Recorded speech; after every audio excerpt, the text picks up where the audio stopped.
this for our listeners. It sounds like you're ready to explore a specific section. And we love that kind of direct feedback. We were going to start with introductions, but moving to questions 11 to 20 works perfectly. It still keeps our conversation natural, and it focuses on useful vocabulary for daily life. So we'll shift our focus to daily routine, which is questions 11 through 20. This helps you practice the simple present tense. It's all about your habits. No problem at all. So, let's dive into it. Get ready to tell us about your day. We're excited to hear about your daily routine. This raises an important question for us. How does our listener usually start their day? All right, let's begin with question 11. What time do you wake up?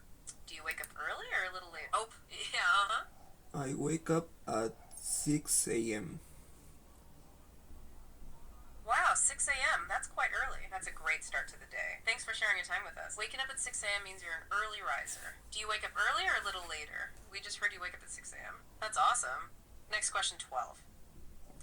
Do you eat breakfast? This is a simple yes or no question. Do you eat breakfast? Oh, back to our listener. What's up? Yes, I eat breakfast. Wonderful. It's a very clear answer. That's excellent to hear. So many people skip breakfast. It's great you don't. It's the most important meal, some say. And it sets you up for that early 6 a.m. start. It definitely provides energy for your day. Now that we know you do, question 13 is for you. What do you eat for breakfast? Do you have something light or a big... Oh, yeah, I eat bread and milk. Okay, so you're telling us what you eat. That's a good effort at telling us your breakfast. It's bread and milk, got it. What's fascinating here is the way you phrased it. You said he eat bread and milk. Remember, when we talk about ourselves, we use I. So it would be, I eat bread and milk. Also, when we talk about drinking liquids like milk, we say drink. So I eat bread and drink milk. This helps you practice using the correct verbs. That's a super common point for English learners. And you're doing great just by trying. Thanks for chiming in with your breakfast details. It's good to hear you're getting some sustenance. No, let's keep going with those daily routine questions. We've covered waking up and breakfast. Yeah, so do you have something light or a big meal? Like maybe eggs, or just cereal, besides bread and milk. What else do you eat for breakfast? Moving on to question 14. Do you drink coffee or tea in the morning? Or maybe something else entirely, like juice? Oh, go for it. I drink tea in the morning. So you drink tea. That's a very clear answer. Thank you for sharing that with us. It's good to know you enjoy tea. And it fits perfectly with your 6 a.m. start. You're an early riser and a tea drinker. This helps us understand your daily routine even better. So we've got you waking up early, eating bread, and drinking milk. And now we know you also enjoy tea in the morning. That's great. Now for question 15. What time do you go to work or school? When does your day out... Oh yeah, let's hear it. I go to the school at 7 a.m. That's a great answer. So you head out for school. And at 7 a.m. too. Wow, so shortly after waking up. It sounds like you have a very structured morning. Getting ready quickly after that 6 a.m. wake up. It's excellent to see you using IGO correctly. And the specific time helps us picture your day.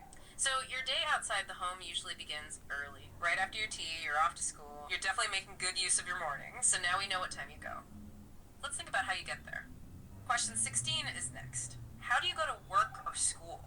Do you walk, bike, or take transport? Like, oh yeah, let's hear it. I take the taxi. You take the tax. That's interesting. What's fascinating here is the word you used. Tax sounds a lot like taxi. It's a common mistake for English learners. Don't worry, you're close. We use taxi to talk about that kind of car. So you would say, I take a taxi, or I go by taxi. Either one works perfectly. This helps you practice using the correct vocabulary, and it tells us a lot about your commute. So after that early 6 a.m. start and breakfast with bread and milk plus tea, then off to school at 7 a.m. by taxi. You've got a busy morning. It's great you're telling us all these details. We really appreciate you sharing. Now let's keep moving through your daily routine. We've covered how you get to school. So you take a taxi. That leads into question 17. Do you take the bus? Yes or no? Do you usually commute? Oh yeah. No, I don't. No, you don't. Okay, that's a clear answer. Thank you for clarifying that. So we know the bus isn't part of your routine. You prefer the taxi, which we already learned. It makes sense, especially with your early start. Commuting by bus isn't your preferred method.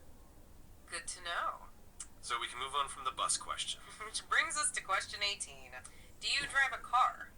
Is that your main way of getting around sometimes. But oh, go for it. Yes, I drive a car. Ah, yes, you drive a car. That's excellent to know. So, in addition to sometimes taking a taxi, you also drive. This adds another layer to your morning routine. It's good to know you have options for getting around. You're not just relying on taxis. It provides more flexibility for your busy schedule. Especially that 6 a.m. wake up. And getting to school at 7 a.m., so we've learned you drive a car. That's a great detail about your transportation. We're almost done with this section now. Question 19 is next. What time do you have lunch? Do you eat at noon or later in the afternoon? After that early school start and take a...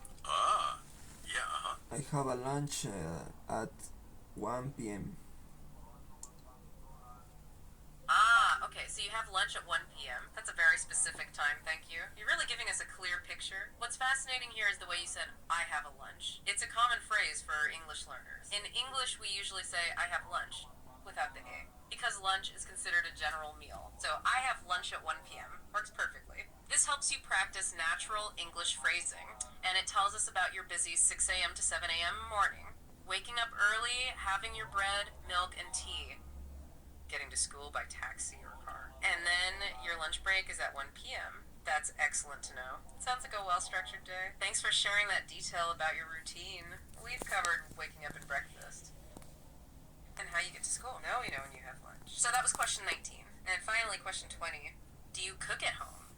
Do you prepare your own meals often? Yep. Go on. Sometimes. Up sometimes. That's an interesting way to put it. It sounds like you're telling us, yes, sometimes. It's great detail to add. So you cook at home sometimes. We really appreciate that clarification. It's good to know you have that skill, especially with your busy schedule. After waking up at 6 a.m., And heading to school at 7 a.m. cooking up sometimes for lunch at 1 p.m., But it makes perfect sense for a busy person. it gives you flexibility for your meals. Whether you cook or find food elsewhere, it shows you're managing your daily routine well. You prepare your own meals often. It sounds like you do, sometimes at least. So that 1 p.m. lunch might be homemade. Or do you get your meals elsewhere sometimes? It seems like I do a mix of both. Do you cook at home, perhaps, for that 1 p.m. lunch? You said up sometimes, so that's a yes. That's it for questions 11 to 20. You've done a fantastic job with these daily routine questions. We really appreciate you tell us exactly what you wanted. Like focusing on these daily routine questions. It's great. Your input, like waking up at 6 a.m. and going to school at 7 a.m. and telling us about your bread, milk, and tea, and how you take a taxi to school or even drive a car. It truly shapes our conversation. And now knowing you have lunch at 1 p.m. and cook it up sometimes for yourself. So thank you for that. Keep practicing these daily routine questions.